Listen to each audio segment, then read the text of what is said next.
Bonjour, ici Steve Ray. Bienvenue à cette présentation de Flashback en direct de la superbe brasserie La Ripaille de Repentigny. Nous sommes situés au 358 Notre-Dame. Comme vous le savez, c'est l'émission où tous les sujets seront explorés. Nous sommes disponibles sur Facebook, sur les sites qui sont multiples.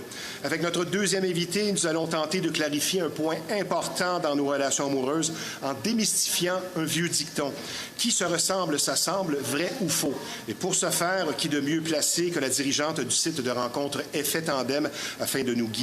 Nous recevrons donc pour ce faire en deuxième portion de l'émission la toujours intéressante Isabelle Rivet. Mais tout d'abord, sans plus tarder, notre premier invité, le sujet de la chronique de notre ouverture d'émission va en interpeller plusieurs et concerne un thème parfois flou et qui, certains jours, semble inatteignable. Quelle est la recette du bonheur et de l'équilibre? Et pour nous présenter quelques pistes de solutions avec nous, une spécialiste de l'humain et du stress au quotidien qui a sûrement une bonne idée du sujet, une psychologue établie et appréciée, Dr Christine Pagé. Bonjour, docteur. Oui, bonjour, Stevie. Comment vas-tu? Ça va bien, et toi? C'est toujours un plaisir de te recevoir et pour notre sujet d'aujourd'hui, je pense qu'on va avoir beaucoup de plaisir. Ben oui. Qui sommes-nous pour prétendre avoir la recette du bonheur? On n'a aucune prétention, on est ici pour partager des idées, s'amuser. Mais je pense que le premier point, c'est de définir, évidemment, le bonheur. Exact. Bien, le bonheur, hein, je me fie, j'ai pas tout appris par cœur, mais ça, ce que ça dit, c'est que c'est un état émotionnel qui est subjectif, évidemment, hein, parce qu'on ne le vit pas de la même façon chacun. Et c'est pas toujours la même chose d'une journée à l'autre, le bonheur aussi. Non, c'est ça. Bien, effectivement, ça peut être un bonheur de courte durée ou des petits bonheurs qu'on appelle, ou des bonheurs avec une satisfaction à plus long terme. C'est vraiment un état de joie, de satisfaction, de plénitude en réalité. C'est un peu différent de l'équilibre de vie, mais je dirais que l'équilibre de vie amène souvent au bonheur. Hein, un va pas sans l'autre?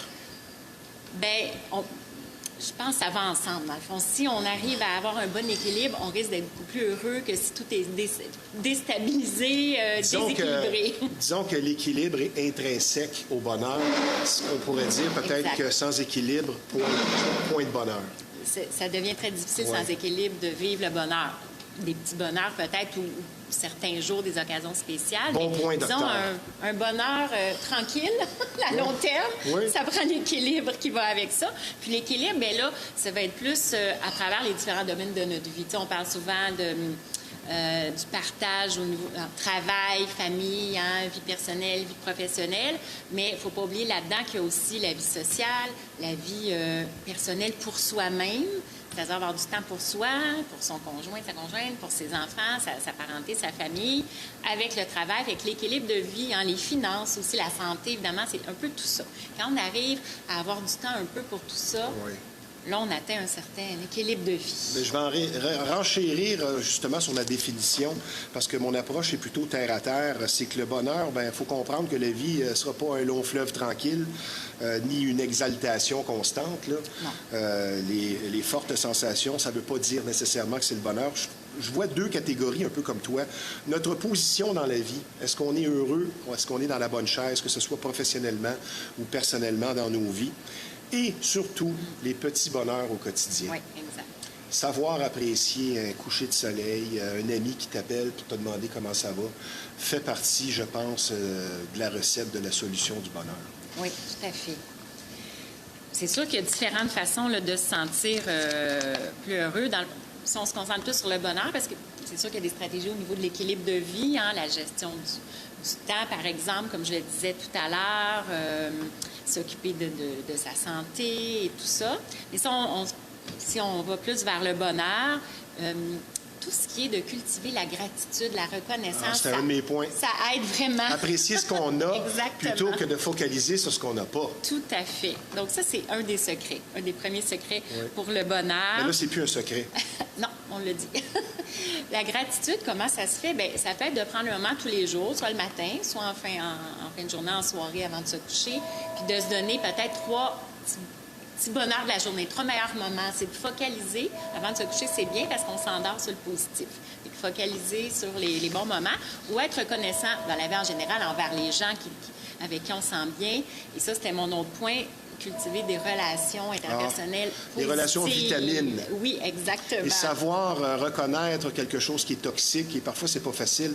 Je pense que le bonheur, avant toute chose aussi, c'est une question d'attitude. C'est sûr que si tu es toujours en train de maugréer et de te plaindre, tu ne vas pas t'aider.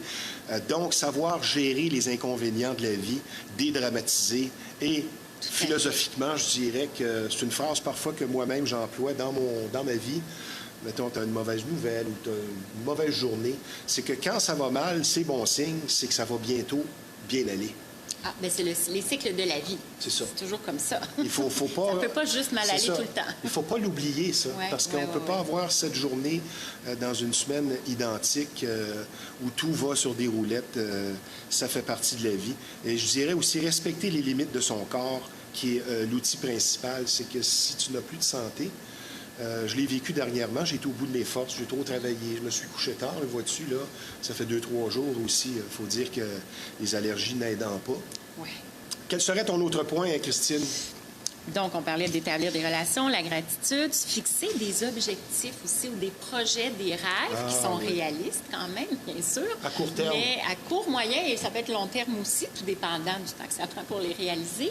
Oui. Mais toujours avoir quelque chose, hein, un objectif qui, en fait, qui nous maintient en vie, qui fait qu'on est motivé, qu'on aime la vie, qu'on aime se lever le matin. C'est important parce que quand on n'a plus rien, là, tu sais, je pense aux personnes âgées en CHSLD, là, je me dis, mon Dieu, eux, ils n'ont pas d'objectif, ils n'ont plus de rêve, ils n'ont plus rien, tu sais, c'est triste, là. Mais on pourrait l'exprimer différemment, suivre ses passions. Aussi.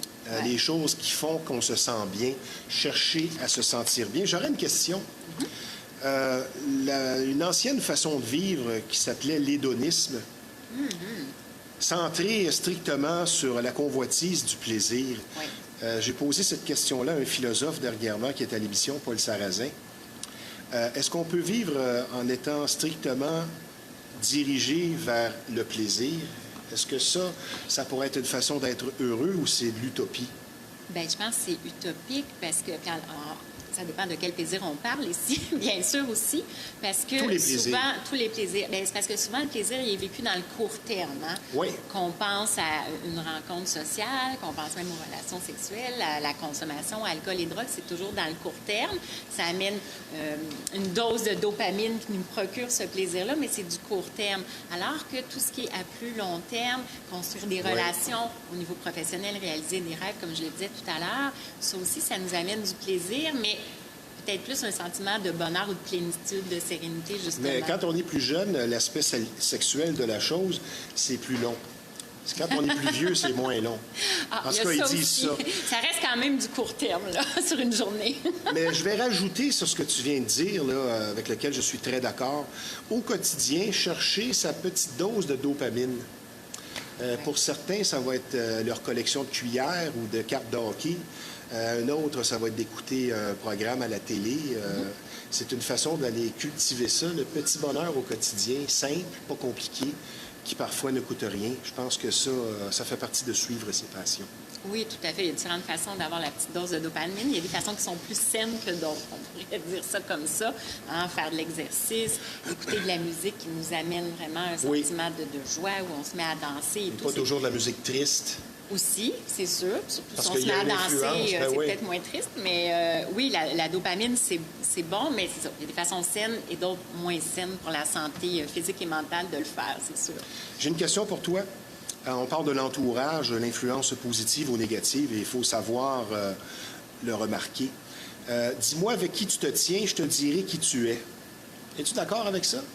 En bonne partie, je dirais. En bonne partie, habituellement, les négatifs dénigreurs avec les négatifs dénigreurs et les gens positifs pleins de vie et de projets avec les gens qui sont pareils, je pense. Bien, on fréquente souvent des gens qui nous ressemblent. Et si c'est pas le cas, on risque à un moment donné de prendre une distance de la personne parce que c'est trop en différence avec nos valeurs, nos besoins et tout ça. Donc, ça peut arriver à court, moyen terme d'avoir des relations. Puis même à long terme, des fois, des amis du secondaire, par exemple, où là, on a vraiment pris des chemins différents, puis ça convient plus, on ne se ressemble plus du tout. Puis, bien, les relations s'étiolent par soi-même, là, tout seul. Je vais m'adresser au docteur qui est en toi, la psychologue. Est-ce qu'on a trop d'attentes envers le bonheur? quand tu te retrouves en consultation et tout ça, est-ce que tu remarques ça, les gens, peut-être un côté un peu idéaliste, où on a trop d'attentes par rapport au bonheur et c'est véhiculé un peu partout, que ce soit par les sujets de bouquins de croissance personnelle, les coachs de vie qui se multiplient et tout ça. Est-ce que c'est pas parfois un peu une utopie, tout ça? Bien, oui, tout à fait. En même temps, je dirais que c'est rare dans mon bureau que les gens arrivent en me disant « Moi, je cherche le bonheur puis je veux être heureux. » Là. Okay. C'est très, très rare que ça arrive. À la base, c'est ça pareil. Mais c'est vrai que dans ce qu'on voit dans la société avec ce que tu viens de nommer, c'est ça, tous les coachs de vie, développement personnel, c'est comme si c'était ça le plus important, trouver le bonheur, puis être positif. Puis ouais, il y a la notion de positivité toxique aussi dont j'aime bien parler, c'est-à-dire, oui, on doit être positif, mais c'est correct de vivre des émotions intenses, plus négatives ou plus difficiles par moment quand on vit des difficultés, des épreuves et tout, des pertes affectives. Il y a des gens qui jouent un personnage, à un moment donné, on dirait, de positivisme. Oui, c'est trop, ça va trop, ça devient comme toxique. Il faut être positif à tout prix. Non, on peut vivre nos émotions. Après, on ne reste pas dans le rôle de la victime, dans la position de victime. Après, on se reprend en main, puis on passe à autre chose, on se met en action. Mais, tu sais, il ne faut pas être positif à tout prix non plus, parce que pour moi, ça devient toxique, finalement. On dit souvent que les gens heureux n'ont pas d'histoire. Il n'y a pas de remous dans leur vie. C'est un beau quotidien. Ouais. On ne recherche pas nécessairement les sensations vives. Es-tu d'accord avec ça? Je pense que ça dépend des personnalités. Il y a des gens à qui ça convient très besoin bien. de plus. Hein? Ils ont besoin d'une grande stabilité, d'une grande sécurité. Ça leur convient, ils sont bien là-dedans. Puis c'est correct. L'important, c'est qu'ils soient bien là-dedans. Il y en a qui ont besoin de faire le tour du monde, hein, de faire des sauts en parachute à toutes les fins de semaine. Ils ont besoin de sentir cette dopamine dont on parlait tout à l'heure très fortement, régulièrement. Puis ils le font de toutes sortes de façons. Fait que ça dépend vraiment des personnalités. Une discipline personnelle va aider? Bien, oui, ça peut aider, comme on le disait tout à l'heure, ça aide surtout à l'équilibre de vie. Hein. Quand je parlais d'équilibre tantôt, c'est sûr que quand on est mieux discipliné, qu'on a une bonne routine de vie, une bonne hygiène de vie, ça aide à être plus stable émotionnellement, donc à être plus heureux, je pense. Est-ce qu'on peut, sans être heureux, enseigner le bonheur? Comme des coachs de vie qui sont cassés comme un clou et qui vont enseigner la réussite. Comment faire l'argent? Non, ça, je pense que là, on est dans quelque chose la question qui relève un peu de mérite d'être posée. Tu n'es pas heureux et tu enseignes le bonheur. Bien, on ne peut pas être toujours au meilleur de notre forme et être toujours super parfaitement heureux, c'est certain, tu sais, mais bon, pour le bonheur... je pense qu'on a tous vécu aussi des moments de bonheur. Je ne suis pas certaine que ça s'enseigne de toute façon. Je pense que ça se vit, ça se ressent, tout simplement, ça s'incarne. Ça ne s'enseigne pas tant que ça. C'est pour d'autres exemples, comme le coach cassé qui apprend aux autres à faire de l'argent, là, clairement, pour moi, ça fait pas de sens. Ça sonne faux. Oui, tout à fait. Christine, avant ton prochain point, nous connaissons tous, à un moment donné, une mauvaise journée pour différentes raisons. Quand ça te tente moins, parce qu'il y a une part d'écoute dans ton travail. Tu n'es pas là que pour donner des conseils. Et ça, on va y revenir plus loin. Tu fais quoi pour te motiver à aller écouter souvent les problèmes des autres en tant que professionnel du problème? Bien, je sais qu'une fois dans mon bureau avec les personnes, je vais être bien, je vais être contente d'être là pour eux, je vais être contente d'être à l'écoute, de les aider ou de les conseiller d'une façon ou d'une autre. Fait que c'est... une fois que je suis là, je prends mon rôle de psychologue aussi. C'est ta passion. Oui, bien c'est sûr que là, ça fait plus de 30 ans avec les études et tout ça. Donc, c'est certain que ça l'est. Fait que, oui, il y a des matins que j'ai moins le goût, ça ne me tente pas, mais une fois que je suis là, je suis heureuse d'être là. Je suis contente, je suis fière de ma journée à la fin. Une petite parenthèse, Dr Pagé. Pour une femme, changer de dizaine, ça peut être compliqué. Tu as changé de dizaine dernièrement. Est-ce que pour toi, c'était un peu presque un sujet tabou? Est-ce que ça te dérangeait? Ou au contraire, tu vois le fait de vieillir comme pratiquement un avantage? Bien, c'était pas un sujet tabou. Là. Je viens de tomber dans le 50. C'est pour ça que je me permets de t'en parler. Tu sais. J'ai dit même sur les réseaux sociaux quand c'était mon anniversaire au mois d'avril.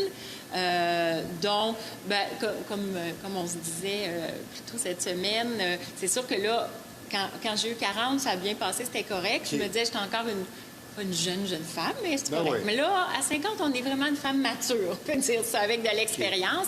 Mais ça montre simplement, justement, que j'ai de l'expérience, puis que je suis vivante, tout simplement. Tu es en forme et tout ça, tu fais pas ton âge. Mais les gens ne le savent pas, mais l'ancienne expression, le troisième âge, c'est à partir de 50. Bien, moi, on m'a dit qu'on pouvait avoir notre carte de l'âge d'âge. Je pense qu'on va avoir des rabais, là. C'est 50 ans. Mais oui, c'est ça. Oui. Petite question encore avant ton prochain point. Tiens, le bonheur de 2024 est-il différent, disons, de celui de 1990 et pourquoi? Aïe, aïe, aïe, bien, ça change tellement vite. Moi, je pense que c'est diamétralement opposé. C'est sûr que c'est différent, puis 90, c'est différent de 1950, évidemment. Avec la technologie, tout va tellement vite, l'intelligence artificielle. Moi, c'est préoccupant parce que, comme je disais tantôt, je pense qu'un vrai bonheur plus tranquille, c'est sur du long terme qu'on l'apprend, c'est avec justement l'expérience, la maturité, l'âge et les relations qui s'établissent à long terme. Et là, tout va très, très vite. Et c'est la même chose même dans les relations de couple, hein, où on peut, sur Tinder, swiper. Puis, c'est sûr que c'est différent. Je pense qu'on a avantage à prendre plus notre temps et à prendre... C'est ça, à se poser et à prendre plus notre temps si on veut être heureux. Parce que si on est toujours dans la vitesse puis il faut que ça aille vite, que ça soit rapide, c'est pas ça qui va amener le bonheur. En tout cas, pour revenir à l'âge, je pense que le 50 sonne, et c'est ça qui est peut-être moins intéressant, au-delà de dire j'ai vieilli, je n'ai plus 20 ans, je pense que le côté dernière portion de vie, c'est ça qui est un peu, qui nous chatouille. Parce que c'est sûr qu'elle est rendue à 50, à moins de vivre jusqu'à 100 ans, mais il en reste moins qu'il en restait, comme dirait l'autre. C'est peut-être ça qui est plus fatigant. Quel serait ton prochain point?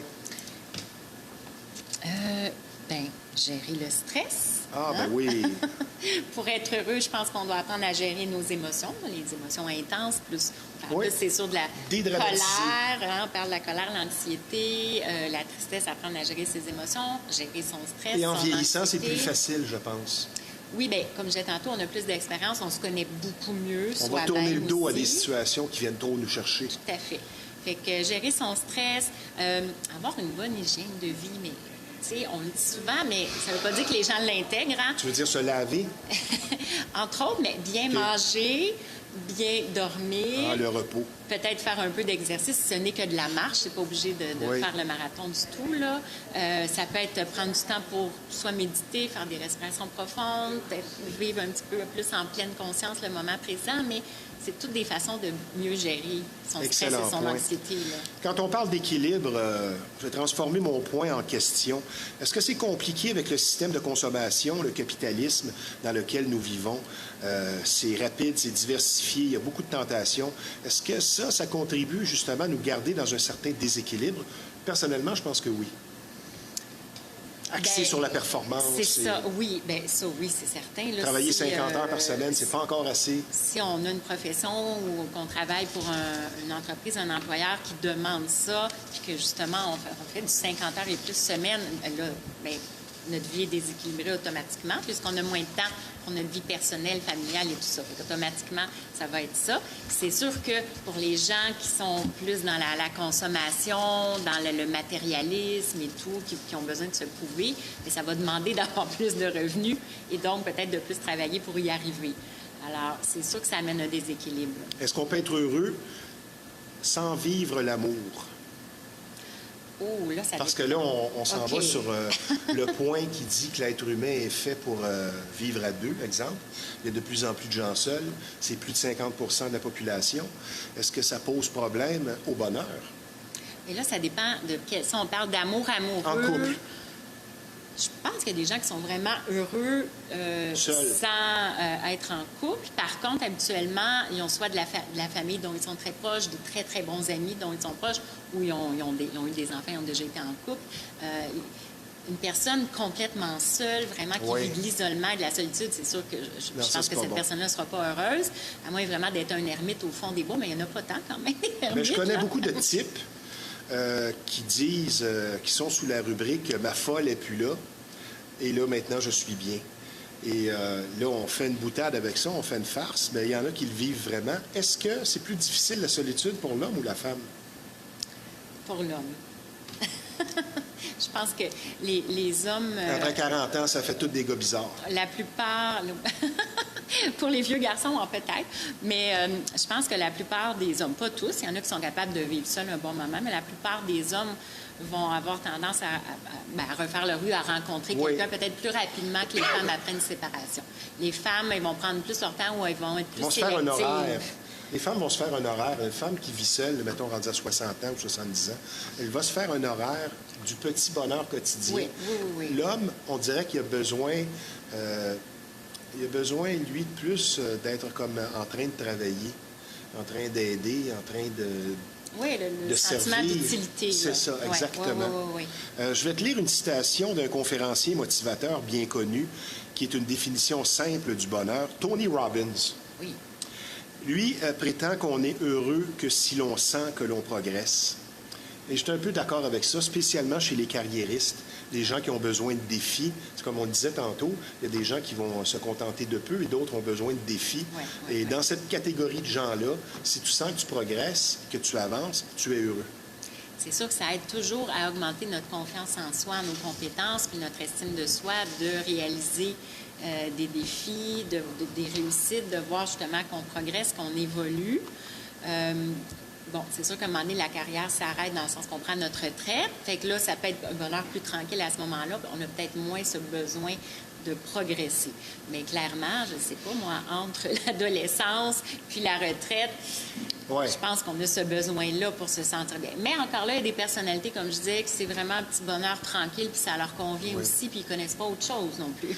Se sentir utile et contribuer à l'avancement de l'entourage aussi, c'est quelque chose qui apporte véritablement un bonheur, quelque chose de concret, de voir qu'on a aidé des gens. Et je pense que parfois, spécialement en 2024, on est un petit peu centré sur soi-même. Et je pense qu'on a intérêt à se diriger vers les autres. Avant la pause, un autre point que j'aimerais que tu commentes. Savoir éviter les problèmes qui sont dus à l'orgueil, qui est un peu peut-être non identifié, parce qu'il y a une différence entre l'orgueil et la fierté. Et parfois, par orgueil, bien là, on va avoir des réactions qui dépassent les limites et on va créer des problèmes. Tu me dis quoi là-dessus? Bien, c'est sûr que l'orgueil, s'il amène, mais en fait, l'orgueil, l'ego, on va dire, si ça amène, par exemple, à beaucoup d'émotions, de frustration, de colère, puis d'impulsivité, qui peuvent même mener à de l'agressivité, de la violence, clairement, on a avantage à apprendre à gérer cette partie-là de soi, puis à être peut-être moins tourné vers soi, puis essayer de se mettre à la place des autres à ce moment-là. Oui. C'est sûr que ça ne sert pas les relations quand on est impulsif et colérique. Non, la colère vient détruire des relations, et je pense que les gens colériques ne le réalisent pas. Un coup que c'est dit ou que c'est fait, it's too late. C'est toujours un plaisir de te recevoir, Dr Pagé. Nous allons prendre une petite pause, puisque je vous rappelle que vous regardez Flashback en direct de la superbe brasserie La Ripaille de Repentigny. C'est un endroit charmant, un personnel souriant et accueillant qui vous offre d'excellentes assiettes, et ce, 7 sur 7. Des spectacles de qualité, une atmosphère appréciée, de tout pour tous les goûts. Nous sommes situés au 358 Notre-Dame à Repentigny. La brasserie La Ripaille, une institution mythique, un endroit sympathique. Et je vous rappelle également que nous sommes présentement en conversation avec une psychologue de renom afin d'élaborer la recette du bonheur, Dr Christine Pagé. Et quand on vous dit que la brasserie La Ripaille, c'est de tout pour tous les goûts, un autre exemple, le 22 juin, à ne pas manquer, Hugo Lapointe sera ici sur place en spectacle, de l'excellente musique et beaucoup de plaisir en perspective. Et je vous invite ici à tous les week-ends. Il y a vraiment une belle atmosphère ici qui règne au sein de la brasserie La Ripaille. Maintenant, un sujet un peu plus sérieux, vous allez être traité avec beaucoup d'écoute et de compréhension. Si vous vivez une infestation, vous avez compris ici qu'on parle de bébites, et pour certaines familles, c'est carrément un drame. Et plus vous attendez, plus le problème va s'aggraver. Donc, la solution à une infestation, c'est Rive-Nord Extermination. C'est plus de 35 années d'expérience qui vous attendent sur place. Une entreprise familiale très sérieuse et un service personnalisé. Donc, la solution à une infestation, Rive-Nord Extermination, le numéro de téléphone dans le 450, c'est le 582-6706. Docteur Pagé. Oui. Y a-t-il plus de gens heureux que de gens malheureux? Oh là là, malheureusement, je ne suis pas certaine de ça. J'aimerais ça dire oui, mais je suis un petit peu mal placée par ma profession parce que Évidemment, quand je vois les gens Ben dans mon oui. bureau, ils ne sont pas nécessairement Tu super vis un peu dans le heureux, là. malheur, un peu. Ah oui, mais oui, c'est ça. Je suis très heureuse quand ils vont mieux, qu'ils vont bien, puis qu'ils peuvent Comme arrêter demander à les un réalités. ambulancier s'il y a beaucoup d'accidents sur la route. Oui, c'est ça. Fait que j'étais un petit peu mal placée. J'ose espérer que oui, mais je ne suis pas certaine en 2024 que les gens sont si heureux. Ou, je pense que tout le monde vit des petits bonheurs, là, je l'ai dit tout à l'heure, ou certains grands bonheurs dans des occasions spéciales. Mais si on parle d'un bonheur plus constant, c'est comme une vie satisfaisante, je ne suis pas certaine qu'il y en a tant. En tout cas, peut-être ici en Amérique du Nord. Mais moi, je vais rajouter un point très simple là-dessus. Le sourire veut tout dire. Et on a tous connu quelqu'un qu'on a côtoyé au travail, un voisin, qui ne sourit jamais. Et selon l'adage qui dit qu'on attire ce que l'on vibre, je pense qu'une des choses importantes à enseigner aux enfants, c'est peu importe le genre de journée que tu as, tu n'es pas obligé d'être fendu jusqu'aux oreilles, mais au moins essaie de ne pas avoir l'air bête. Et le sourire veut tout dire. Et si on y va selon le sourire, bien, il y a plus de gens qui ne sont pas heureux qui sont heureux, je pense, malheureusement, parce qu'il y a aussi la question que la définition du bonheur, comme je l'ai dit en présentation, est plutôt floue. Oui, aussi. Mais si on y va selon le sourire, bien, ça sourit pas fort des fois. Oui, peut-être ça dépend toi, des tu gens souris qu'on tout le rencontre. temps. Ça dépend des gens qu'on rencontre. Il ne faut pas oublier qu'il y a des gens qui sourient, mais qui ne sont pas nécessairement bien et heureux à l'intérieur d'eux aussi. Hein. Des gens Oui. en dépression qu'on ne dirait jamais qu'ils le sont. Là. Il y a ça aussi. Exact. Nuancé un Oui. petit peu. Quel serait ton prochain point? J'ai fait pas Sinon, mal, j'ai une bonne question pour toi. Je pense que là, par rapport au bonheur... Ah, tiens, il y en a un que je trouve intéressant.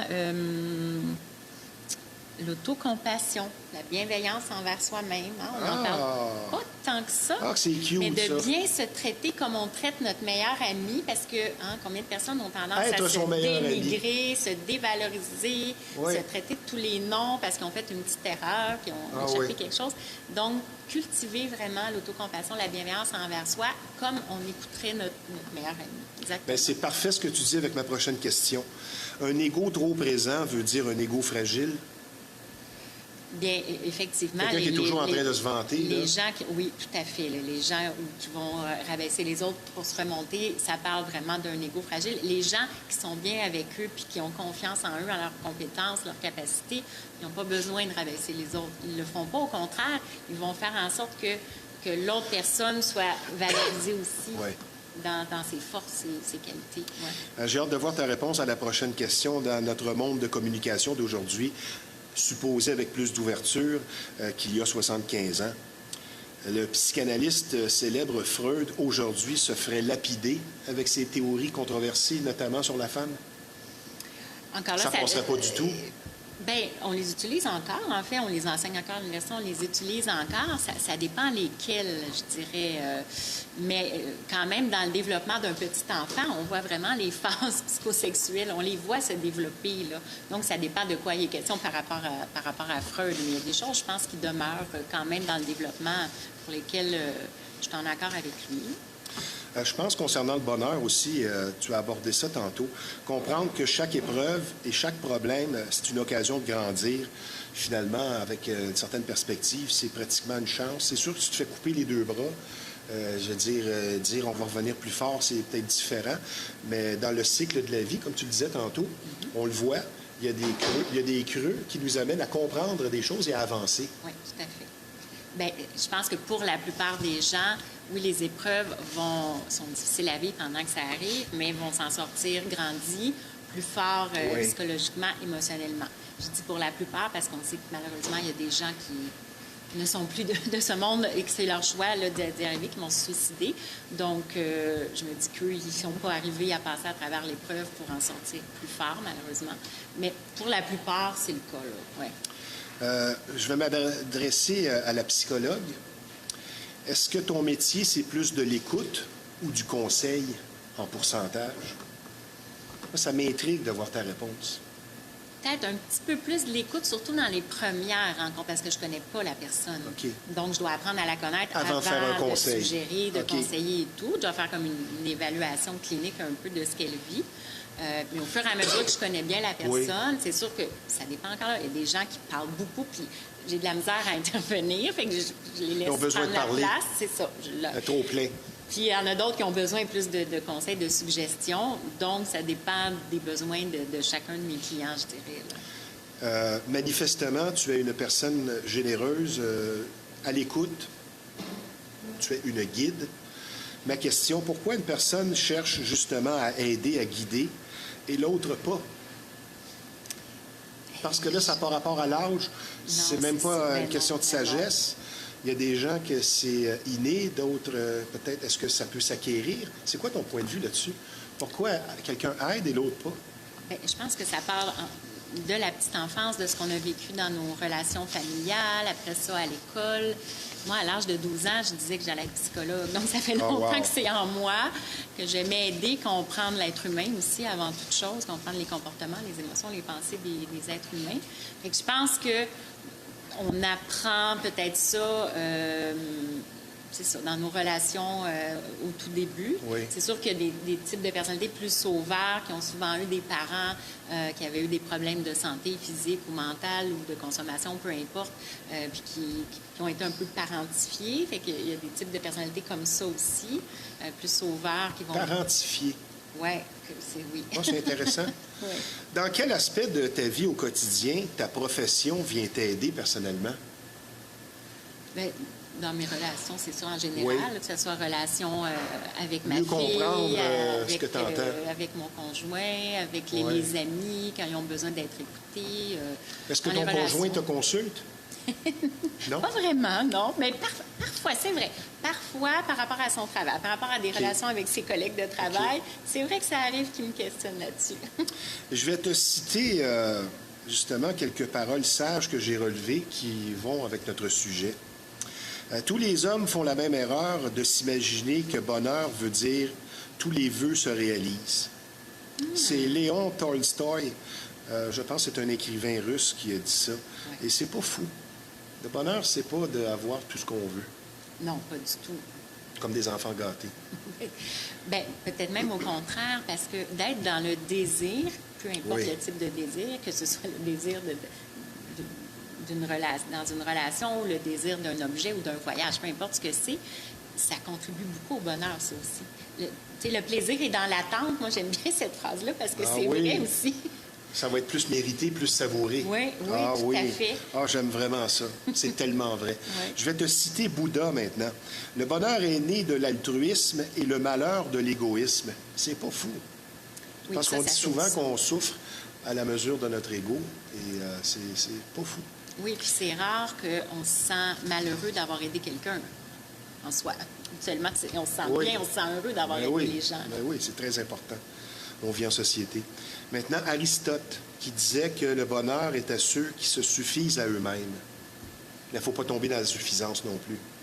Ouais, c'est un couteau à double tranchant, ça. C'est ça, je suis moins certaine. Là, Ouais, parce que je moi, pense qu'on a besoin des autres plus puis je des la relis, relations. On a besoin des autres puis d'être en relation, je pense aussi, pour être plus heureux, tout simplement. Nous sommes bousculés par le temps. Le deuxième sujet de notre émission, c'est qui se ressemble, s'assemble, vrai ou faux, spécialement en couple. Un commentaire? Bien, je pense que, là, je vais parler peut-être, couple hétéro, mais non, pas seulement. Je pense qu'il va être complémentaire. C'est-à-dire, si on se ressemble trop, il va manquer quelque chose dans la relation. OK. Mais si on est vraiment trop différents, que nos valeurs sont très divergentes, comme je le disais tantôt, je le disais pour les amis tantôt, c'est la même chose en couple. Si on n'arrive pas du tout à répondre aux besoins affectifs, sexuels de l'autre, puis que nos valeurs sont vraiment pas les mêmes, ça fonctionnera pas à long terme.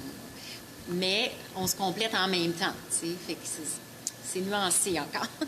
Bien, je conclus en disant qu'il faut éviter la surcharge mentale. Oui, ça c'est sûr, hein, c'est mon sujet favori. Tu donnes des formations bientôt, je crois? Bien, en fait, je viens de sortir une formation en ligne. C'est une courte formation là, d'environ 2 heures là, en vidéo préenregistrée, qui est vraiment d'améliorer sa santé mentale en allégeant sa surcharge mentale. Donc, c'est vraiment, on parle de santé mentale, de charge mentale, puis il y a des stratégies vraiment pratiques, là, concrètes aussi, pour y arriver au quotidien. Ah, bien, c'est intéressant. Maintenant, pour s'adjoindre tes services, qu'est-ce qu'on doit faire? Bien, c'est ça, on peut aller visiter. J'ai un site web, là, christinepagé.ca. Puis la psy en ligne, j'ai le podcast, Christine Pagé, la psy en ligne, la chaîne YouTube, qui est le podcast en vidéo aussi. Oui. Le groupe Facebook pour une saine santé mentale, alléger votre charge mentale. où on peut joindre aussi. C'est un groupe privé, mais les gens ont juste à faire la demande, là. Bien, Christine, merci d'avoir été des nôtres et surtout de faire partie de l'équation pour l'avancement et l'évolution des gens qui t'entourent. Comme je le disais tantôt, tu es une personne guide et donc généreuse et proactive et je t'en félicite. C'est toujours un plaisir de te recevoir et je vais tout simplement te dire que je te souhaite un bel été et à bientôt. Merci, Dr Pagé. Merci, ça me fait plaisir. À la Bon été prochaine. à toi, Stevie. Bye. Bye. Maintenant, je vous parle d'un partenaire important de l'émission Flashback, soit le Centre de vinification L'Aquavin, un endroit de qui on ne dit que du bien. Un accueil et un service réputé, et ce depuis plusieurs années. Venez choisir à partir d'une vaste sélection de cépages à votre goût pour des achats avantageux à moindre coût. Aussi disponible des gravures personnalisées sur le verre de votre choix, ainsi qu'un service d'eau fraîche, et ce, disponible 24 heures sur 24. Un mot résume bien la réputation de l'Aquavin, une qualité assurée. L'adresse 2202 Chemin Gascon à Terrebonne et le numéro de téléphone dans le 450, c'est le 964-2122. Chez l'Aquavin, vous goûterez la qualité. Maintenant, un domaine qui a connu vraiment une progression fulgurante au cours des dernières années, soit le tatouage. Et quand le temps arrive de choisir un artiste tatoueur, le mot expérience inspire la confiance et c'est ce qui vous attend chez Tatouage Rockstar. Il est difficile de faire confiance et de trouver le parfait artiste tatoueur, comme vous le savez, et pour être reçu avec professionnalisme et gentillesse, et pour que vos désirs et vos tatouages soient réussis avec finesse, une seule bannière, Tatouage Rockstar. C'est situé à Repentigny, 338 Notre-Dame. Le numéro de téléphone dans le 450, c'est le 932-3090. Tatouage Rockstar pour la garantie d'un travail réussi. Nous enchaînons maintenant autour de notre deuxième invité. Différents modèles et théories s'appliquent quand il est temps de définir le couple idéal ou du moins qui pourrait fonctionner. Et sous cet angle, nous allons explorer un thème qui peut en dire long sur les chances de réussite d'un couple. Qui se ressemble, s'assemble, vrai ou faux? Avec nous, une femme qui en a vu et entendu de toutes sortes, dirigeante du site de rencontre Effet Tandem, Isabelle Rivet. Bonjour Isabelle. Bien, bonjour Stevie. Comment vas-tu? Extrêmement bien. Comme toujours. Oui, c'est vrai. Je pense qu'on va avoir du plaisir aujourd'hui avec Oui. notre sujet, comme à chaque fois. Et là, tu reviens de l'Allemagne. Un bref commentaire sur l'Allemagne, ce que tu retires comme leçon peut-être de ce périple. Et tu m'as confié que les Allemands avaient une façon peut-être différente de s'exprimer, pas seulement le langage. En affaires. Disons qu'ici, en affaires, quand tu rencontres quelqu'un, la première chose que tu veux, c'est mettre l'autre à l'aise et d'établir une relation avec l'autre. Et c'est pas le cas? Et ce n'est pas le cas là-bas. Alors? Donc, j'ai rencontré différentes personnes et c'était le même modus operandi, donc des gens très froids, très distants, qui ne laissent paraître aucun langage non verbal. Donc, on n'a aucune idée... Poker face. Ah, mon Dieu, à l'extrême. À l'extrême. Donc, tu n'as aucune idée, est-ce que ce que tu racontes ou ce que tu dis, ça les intéresse ou pas? Donc, c'est très dur d'être capable de s'adapter. Ah oui. Ouais. Mais c'est beau, un bel endroit. Oui. Ce que j'ai été surprise, par exemple, et vraiment très surprise, Oui. c'est que le plan de Hitler a fonctionné. Les Allemands sont à peu près tous grands, cheveux pâles, aux yeux pâles. Ah, wow. Et ça, je me suis retrouvée, moi qui mesure presque 5 pieds 9, je me suis retrouvée sur un coin de rue. On était 6 femmes pour traverser la rue et j'étais la plus petite des 6. Ah, wow. Oui. Fait que tu es devenue pro-hitlérienne? Non, vraiment Non? pas. OK. Vraiment pas. Sauf que c'est un constat vraiment que j'ai fait de dire, oh là là, c'est pas un mythe. Donc, ils sont vraiment tous très grands, cheveux pâles, le teint pâle et sont beaux. Bon, ben, tant mieux, tu as vu du beau monde, comme on dit. Ben oui. Isabelle, un sujet plutôt stimulant aujourd'hui, qui se ressemble, s'assemble, vrai ou faux. Évidemment, on va parler de l'autre dicton qui dit que les contrastes s'attirent. Je pense que les deux sont vrais en quelque part, mais la deuxième option, la première plutôt de qui se ressemble, s'assemble, c'est un gage de réussite moins compliqué à long terme. Bien, ce que je peux te dire, c'est que la science vient de statuer, donc c'est pas juste on présume que. Et l'article, il date du mois de avril 2024. Donc, c'est vraiment tout chaud. Alors, la science vient de statuer. C'est l'Université de Montpellier qui a fait vraiment une étude exhaustive à ce niveau-là, que c'est vrai. Qui se ressemble, s'assemble. L'étude, ce qu'ils ont fait, c'est que depuis toujours, il y a comme deux courants. Il y en a qui disent que c'est à force de se côtoyer qu'on finit par se ressembler. Okay. On finit par prendre les mimiques de l'autre ou ressembler à l'autre. Puis, il y en a d'autres qui disent non, on se ressemblait dès le départ. Mais effectivement, on se ressemblait dès le départ. Deux Allemands, c'est deux blonds aux yeux bleus. Et voilà. La raison de ça, elle est très simple. C'est que pour être accepté du clan, parce que l'être humain, ce qu'il veut le plus au monde, c'est être accepté de ses pairs. Si on remonte à l'époque des hommes des cavernes, si tu étais exclu, c'était la mort.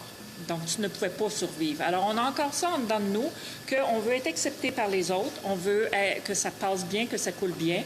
Donc, si je veux présenter à mon clan un nouveau partenaire qui va être accepté, il faut qu'il ressemble au clan. Particulièrement avoir des traits comme mon père ou comme ma mère. Incontestable, ce que tu dis. Incontestable. La science vient de déterminer là-dessus. Ils ont même montré des photos à plusieurs hommes et à plusieurs femmes. Juste la photo, là. Oui. Là, tu peux pas dire qu'il y a la personnalité, il y a la chimie, quoi que ce soit. Ils vont choisir Juste les photos. instinctivement ceux qui lui ressemblent. Oui. Donc, c'est autant intéressant. hommes et femmes, ils prennent les photos qui leur ressemblent comme étant séduisantes. OK. Ouais. Dans qui se ressemble, s'assemble, qu'est-ce que ça veut dire? Bien, je pense que les valeurs sociales, le style qui se moule, se complète, le caractère, le physique, ça prend une attirance mutuelle dans un couple. Et contrairement à ce que certains peuvent penser sur la complémentarité extrême et les contrastes s'attirent, c'est pas vrai que tu vas mettre une personne universitaire, mettons une femme qui se lève à 7 heures le matin pour faire son jogging et qui ne consomme rien, avec un fumeux de pote qui se couche à 2 heures du matin.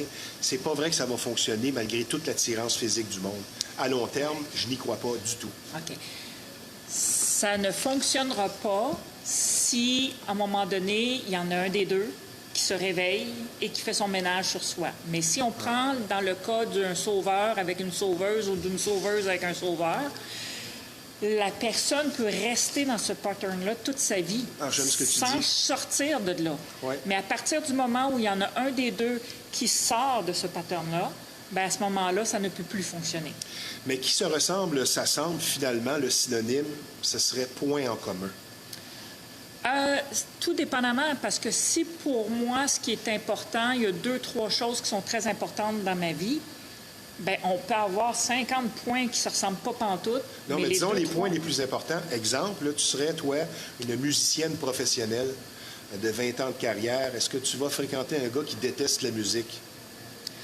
Bien là, il y a une incompatibilité en partant. Donc, c'est clair que... C'est sur les points importants. Oui. Tu sais. Oui. Mais encore là, les points partants varient d'une personne à l'autre. Fait que, voilà. Mais je pense que sur le long terme, là, quand la passion s'estompe, les points en commun font qu'on va réussir à continuer notre route en tant que couple. C'est l'amitié. L'amitié va être nourrie par ces Oui, points en c'est ça. commun-là, mais c'est l'amitié qui va faire qu'on va continuer. Dans nos récentes conversations, qui sont toujours philosophiques, parfois discordantes, on a du plaisir avec ça. Souvent discordante. Tu le disais tantôt, même avant l'émission, là, on blaguait. On y va, on veut la relation idéale pour un couple. On est ici un peu pour parler de ça. Mais il y a des relations qui fonctionnent malgré tout. Exemple, comme tu disais tantôt, un sauveur ou une sauveuse avec quelqu'un qui est totalement différent, mais il est là pour sauver et ça fonctionne. Ça fonctionne. Jusqu'à temps qu'il y ait un réveil. OK. Mais le couple idéal, t'en connais-tu beaucoup, toi, autour de toi? Bien, c'est ça, exactement. Le couple C'est bien est fait dit. pour travailler sur soi. Le couple, c'est là qu'on va évoluer le plus, c'est à travers le couple. C'est à nous de choisir nos défis, là.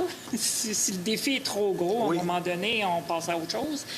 Mais le couple est là pour travailler sur soi. Bien, c'est le même phénomène avec lequel tu n'as pas de difficulté à le verbaliser. Tu m'en as déjà parlé en ondes, le phénomène des germaines.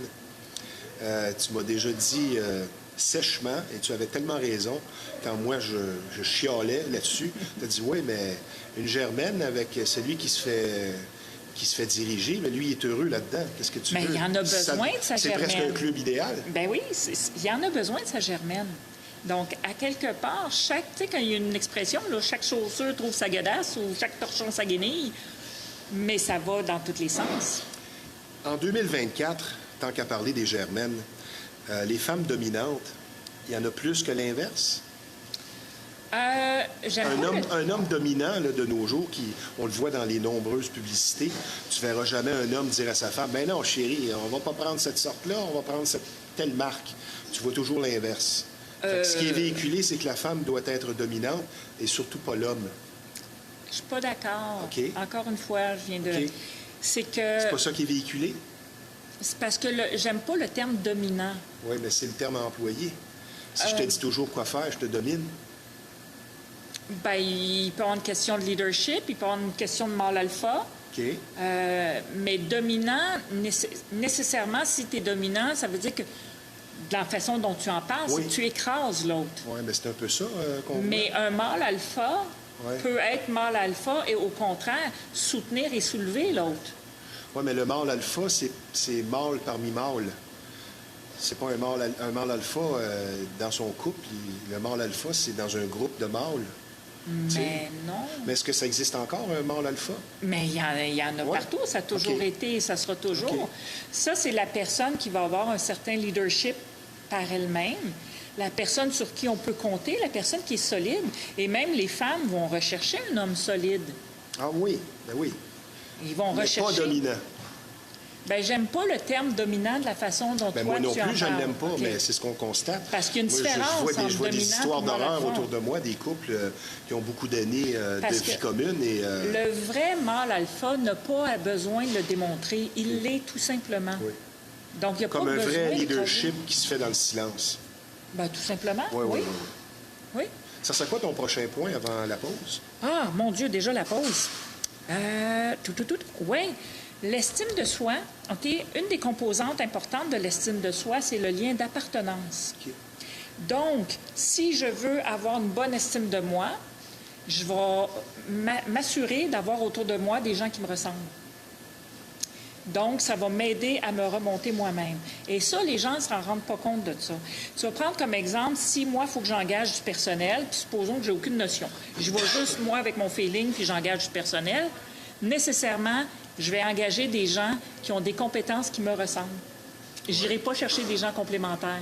Oui, oui. Et ça, moi, je l'ai vu dans une entreprise, OK, où la dirigeante, celle qui engageait, c'était quelqu'un qui avait une personnalité vraiment, tu sais, comme comptable, cartésien, rationnel. Là. Alors, tous les employés, incluant la réceptionniste... Une dominante. Oui. Tous les employés, incluant la réceptionniste, devaient avoir ces compétences-là. Et pourtant, ce n'est pas la place d'une réceptionniste. Il y avait zéro empathie dans ce bureau-là. C'était impressionnant. De ce que tu constates sur le terrain, est-ce que les gens recherchent des gens qui sont pareils à eux? Les gens recherchent effectivement des gens pareils à eux, mais il y en a qui cherchent trop pareils à eux. OK. Et ça, si tu trouves quelqu'un qui est pareil C'est un comme mode toi... fusionnel un peu. Bien, c'est fusionnel et c'est que tôt ou tard, la relation n'est plus nourrie. Parce que jamais tu vas m'apporter quelque chose de nouveau et jamais je vais te surprendre non plus pour t'amener à autre chose. On est trop pareil. Oui. Donc, la relation devient plate rapidement. OK. Il n'y a pas de challenge, il n'y a pas de défi, il n'y a plus rien qui nourrit à un moment donné la relation. Oui. Nous allons prendre une petite pause, ma chère Isabelle. Oui. C'est toujours intéressant, puisque je vous rappelle que vous regardez l'émission Flashback en direct de la brasserie La Ripaille. C'est un endroit connu de tous depuis toujours, vous offrant une ambiance magique et agréable. La brasserie La Ripaille, donc, depuis plusieurs années, ici à Repentigny. Nous sommes présentement aussi en conversation avec la dirigeante du site de rencontre Effet Tandem, Isabelle Rivet. Donc, nous allons poursuivre dans la même veine. Rencontrer peut être compliqué, mais il ne faut pas cesser d'espérer. Et afin de permettre une éventuelle rencontre pour une approche crédible, sécuritaire et sérieuse, pensez au site de rencontre Effet Tandem. Vous en avez assez d'être seul, vous aimeriez rencontrer, mais vous ne savez où aller pour y arriver. Pour une rencontre sérieuse et sécuritaire, pensez au site de rencontre Effet Tandem, une approche innovatrice et différente qui vous attend sur place. Donc, la vie est bien meilleure à deux, Effet Tandem. Pour ceux qui voudraient dire encore « je t'aime », Effet Tandem, s'unir et s'épanouir, peu importe votre passé. Le numéro de téléphone pour une rencontre sérieuse et agréable dans le 514, c'est le 435-4094, effettandem.ca. Maintenant, je vous parle d'un autre partenaire important de l'émission Flashback. Pour certains, le terme vieillir est source d'inquiétude et d'inconfort, mais plusieurs solutions anti-vieillissement sont disponibles. C'est d'ailleurs la grande spécialité de Mélanie Drapeau Académie. Et que ce soit pour le visage de cuir chevelu, vos lèvres notamment avec les injections au Botox, afin de vieillir en beauté, choisissez des options de qualité éprouvées, une gamme de services sécuritaires pour défier les effets du temps et des professionnels dévoués pour révéler votre beauté vous attendent sur place. Pour nous joindre, c'est plutôt facile. Textez-nous au 450-999-0540. Mélanie Drapeau Académie, une clinique médico-esthétique unique. Isabelle, on poursuit. Oui. Pensez qu'une seule personne peut combler tous nos besoins et nos attentes. C'est une utopie, ça? Bien, c'est même pas souhaitable. OK. C'est même pas souhaitable. Ah, ben là, ta réponse me surprend. Ben là, c'est que c'est qu'à un moment donné, tu te coupes du monde. OK. Tu deviens comme centré sur l'autre et tu ne vis que pour l'autre et par l'autre et à travers l'autre. Oui. Donc, on a besoin d'avoir une diversité. Puis c'est que... De la façon que tu parles, là, je pense au film Love Story. Tu sais, c'était oui. ça à l'époque. Oui. Mais c'est qu'on a besoin toujours de se remettre en question ou d'avoir des miroirs qui nous renvoient qu'est-ce qui va ou va pas dans notre vie. Alors, si je suis avec quelqu'un qui répond tous mes besoins, bien, je vais devenir une copie de cette personne-là, point. Je perds mon identité. OK. Dans ce que tu constates aussi là, avec ton site de rencontre, le pourcentage de réussite des coups de foudre, la forte attirance inexplicable du début, mais qui souvent ne perdure pas. Tu nous dis quoi, point de vue statistique et chances de réussite des coups de foudre? Des gens qui carrément couchent ensemble après une soirée, exemple, ou qui ressentent cette forte attirance. C'est pas nécessairement un coup de foudre si on couche ensemble après la première soirée. Mais disons dans le cadre d'un coup de foudre. Dans le cadre, OK. Tu sais, de ce que tu remarques, est-ce que c'est un gage d'une certaine réussite à prévoir, ça? Bien, pour l'instant, le premier couple qui s'est rencontré sur Effet Tandem, bien, c'était un coup de foudre, et là, ils habitent ensemble. Fait que je dois dire que pour eux, ça a vraiment fonctionné. Ah, ben c'est parfait. Le premier couple, c'est vraiment ça. C'est bon signe? C'est bon signe. J'ai aussi des gens qui ont appelé pour mentionner là, justement que très rapidement, ils avaient rencontré puis qu'ils savaient que c'était la bonne personne et tout et tout. Oh, wow. Et là, moi, j'ai rappelé ces gens-là pour faire un suivi. Mais Colin, ils sont encore ensemble puis ça va bien. Fait que moi, j'aurais le goût de te dire non, mais selon ce que je vois, c'est oui. Fait que là, je sais plus quoi dire. C'est intéressant. Ça serait quoi ton prochain point? Prochain point, je vais y aller avec l'anxiété en présence de ceux qui ne nous ressemblent pas. Ça aussi, c'est avec l'intelligence artificielle, ils ont vraiment amélioré tous les systèmes pour être capables de faire des tests et tout. Donc, maintenant, ils sont capables d'aller chercher des données qu'on n'était pas capable d'aller chercher avant. Et là, ce qu'ils ont mentionné, c'est que quand on est en présence de gens qui ne nous ressemblent pas, nécessairement, puis eux semblaient dire que c'était tout le temps, ça aussi, je remets un peu en doute, mais bon, l'étude dit que c'est tout le temps. Quand tu es avec des gens qui ne te ressemblent pas du tout, il y a une certaine anxiété qui s'installe, juste pour est-ce que je suis en sécurité, est-ce que je suis correct, est-ce que ce que j'ai dit, c'est correct, est-ce qu'il m'a compris, est-ce que n'importe quoi. Donc, il y a ça.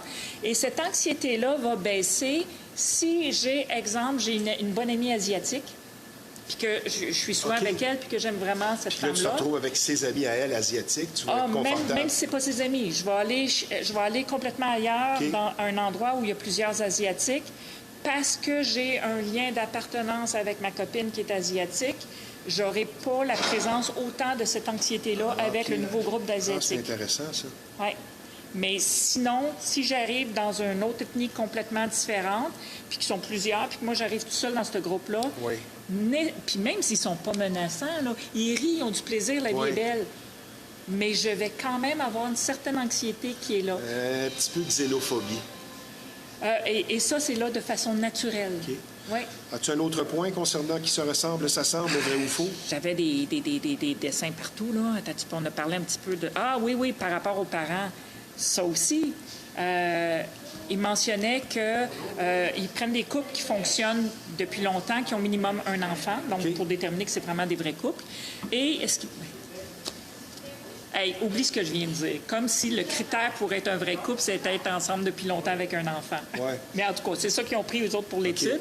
Et ce qu'ils mentionnaient, c'est que dans 68 des cas, la personne avec qui tu étais en couple avait des ressemblances physiques, plusieurs points de ressemblance physique avec ton père ou avec ta mère. Donc, tu vas chercher vraiment quelqu'un, pas juste les mimiques, les ci, les ça, mais qui va ressembler aussi physiquement. En 2024, est-ce que le modèle de couple dit égalitaire est trop idéaliste? Je crois Ou ça correspond au courant de pensée d'aujourd'hui? Je crois qu'il y a une tangente qui va de plus en plus vers là. Donc, c'est le modèle de couple le plus fréquent de nos jours? L'homme, il tire encore de la patte. Encore? Oui. Donc, je suis désolée de dire ça, mais... J'en profite parce que j'ai juste 2 femmes à inviter.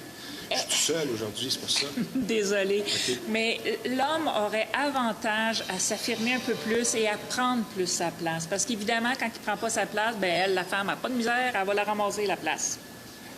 Mais si l'homme... C'est dans la femme, ça. Ben, il faut bien que quelqu'un gère à m'amener. Oui.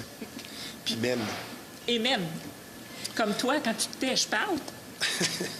Isabelle, de plus en plus de solitude est remarquée. On Ça, le c'est disait, triste. les pourcentages, c'est 55 ou 60 de gens qui vivent seuls. Ouais. Donc, de moins en moins de couples à l'avenir. Moi, je crois qu'on s'en va vraiment vers une problématique au niveau social. Cette problématique-là est engendrée beaucoup avec les fameux médias sociaux. J'ai vu une blague passer sur Facebook qui disait au diable le régime pour cet été. De toute façon, sur la plage, il n'y a pas personne qui va me voir. Tout le monde est sur son cellulaire. Ah, c'est pas fou. C'est tellement ça. Alors, on s'enligne là-dessus. Et ça, je trouve ça triste. Est-ce que l'autocritique est encore très présente chez la femme? Ben, Trop? en premier plan et de plus en plus jeune. Ah oui? De plus Les en critères plus sont de jeune. plus en plus élevés. Oui, et c'est pour ça qu'on voit de plus en plus de dépression ou d'anxiété chez les enfants. OK. Au niveau de comment tu appelles ça? C'est l'automutilation. Oui. OK? Mon Dieu, j'ai pas revu dernièrement la statistique. C'est pas drôle, ça. Mais l'automutilation, c'était 1 ado sur 4 qui s'était Sur déjà... 4? Sur 4, je répète, sur 4, et on parle d'ici au Québec, qui s'était déjà automutilé d'une façon quelconque. Je dis pas qu'il y a un problème chronique puis qu'il le fait tout le temps, là. Mais c'est 1 ado sur 4. Wow. Et quand on arrivait dans certains milieux, c'était 1 ado sur... Non, je m'excuse, je vous dis n'importe Mais je quoi. trouvais que c'était 1 beaucoup, là. sur 4, c'est dans certains milieux défavorisés. OK, c'est ça. Sinon, on était à 1 sur 9. OK.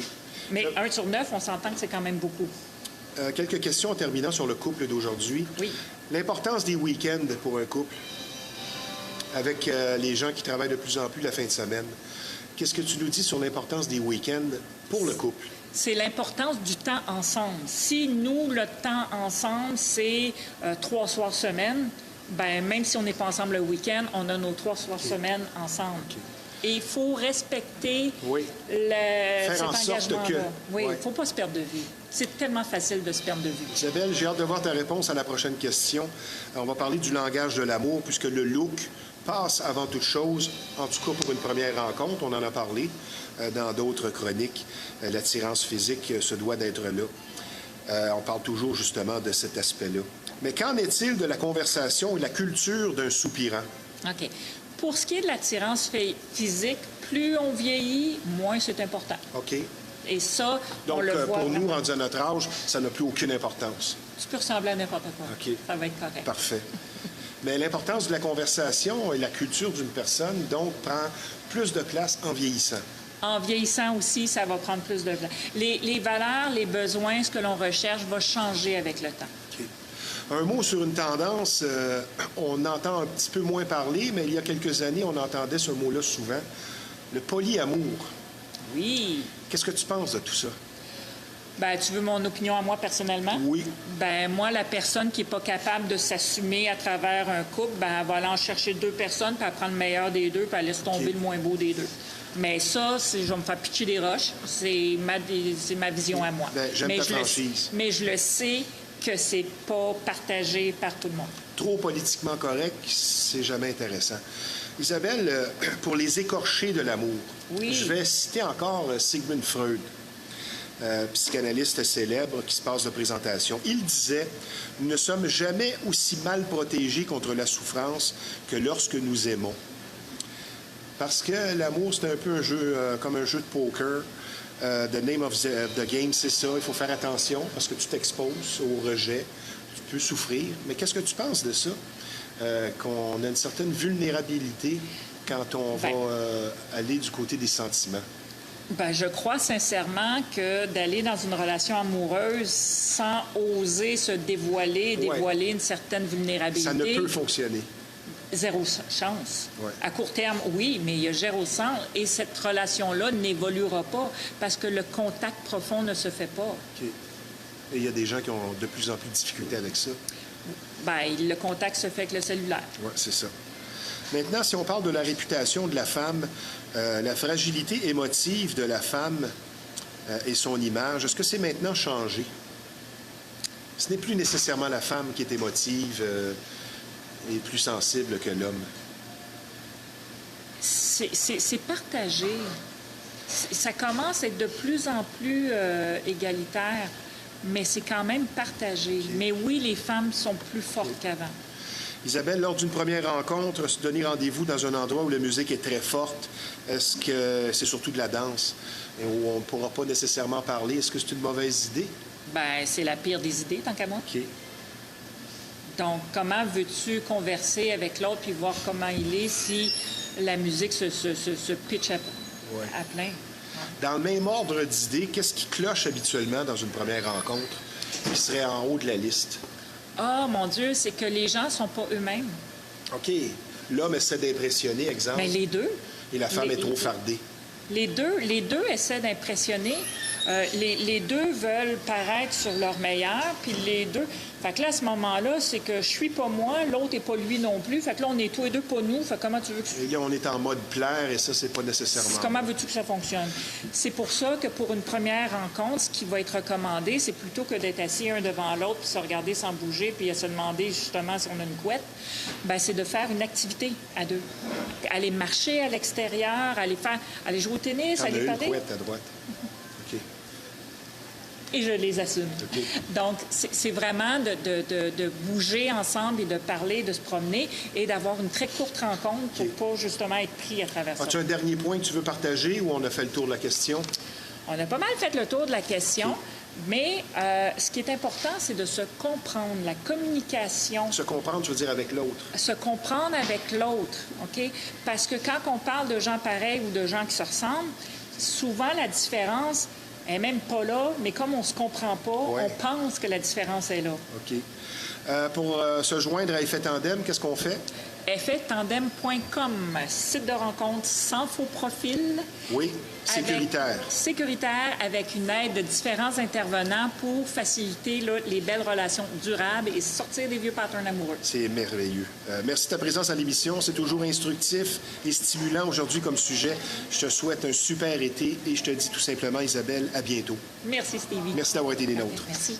Maintenant, un gros merci au Centre d'imagerie Pixel que l'on surnomme l'Incontournable. Ici Steve Ray. Merci à nos deux invités. À la semaine prochaine.